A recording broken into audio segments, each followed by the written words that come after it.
ఇప్పుడున్న జనరేషన్‌కి mind relaxation కోసం ఫ్రెండ్స్‌తో పార్టీలకెళ్ళడమో, పబ్బులకెళ్ళడమో, సినిమాలకెళ్ళడమో వీటన్నిటికన్నా కూడా మీ జీవితంలో ఉన్న కొంత సమయాన్ని ఎక్స్‌ప్లోరింగ్ కోసం యూజ్ చేసుకోండి. మీ మైండ్ చాలా రిలాక్స్ అవుతుంది. చాలా మంచిగా కూడా ఉంటుంది.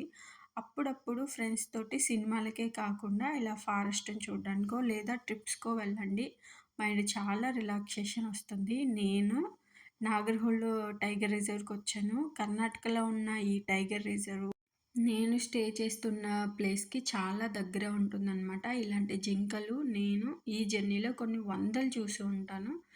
నేను క్యాప్చర్ చేసిన వాటికన్నా కూడా చాలా గుంపులుగా ఉన్నాయి. ఇలాంటి ఒక ప్రశాంతమైన వాతావరణంలో ఇవి చూడడం వల్ల చాలా మంచిగా ఉంటుంది. నాకైతే చాలా మంచిగా అనిపిచ్చింది. ఈ జర్నీలో నాకు అన్ని రకాల జంతువులు కనిపిచ్చాయి.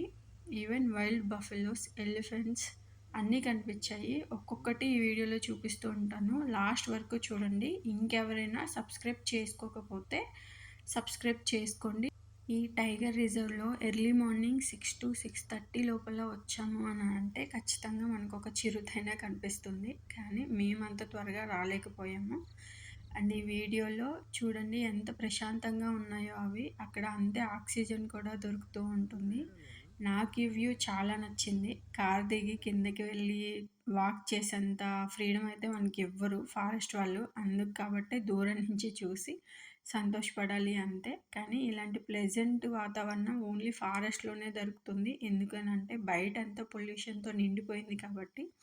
చూసారా జింకలు ఎంత ప్రశాంతంగా పడుకొని, ఎంత ప్రశాంతంగా తిని ఇలాంటి వాతావరణాన్ని ఎంజాయ్ చేస్తున్నాయి. బయటైతే ఇలాంటి వాతావరణం మనకు అస్సలు దొరకదు.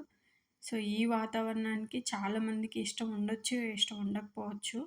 నేనైతే ఇందులో చాలా ఎంజాయ్ చేస్తాను. నాకు ఈ ఎలిఫెంట్స్ కూడా కనిపిచ్చాయి. చాలా దగ్గరగా ఎలిఫెంట్స్‌ని చూడడం నేను ఇదే ఫస్ట్ టైం. ఇలా గుంపులుగా చూడడం అది రోడ్డు పక్కనే. జస్ట్ మిస్‌లో మా దగ్గరికి రాలేదు అంతే. మేము వీడియో తీసుకోవడానికి మాత్రం సహకరించాయి. వైల్డ్ యానిమల్స్ ఎప్పుడూ వాటికేమైనా కొంచెం అటు ఇటుగా అనిపిచ్చినా కూడా చాలా ఫాస్ట్‌గా వచ్చేస్తాయన్నమాట మీదకి. చాలా కేర్‌ఫుల్‌గా సౌండ్స్ చేయకుండా ఉండాలి. అండ్ యానిమల్స్‌కి ఎటువంటి ఫీడింగ్ మనం ఫారెస్ట్‌లో ఇవ్వకూడదు. చాలా జాగ్రత్తగా ఉండాలి. ఎవరో తెలియక ఈ పికాక్‌కి ఫీడ్ చేశారు. బట్ దాన్ని వీడియో క్యాప్చర్ చేసుకోవడానికి మాకు యూజ్ అయింది అంతే. Please like this video.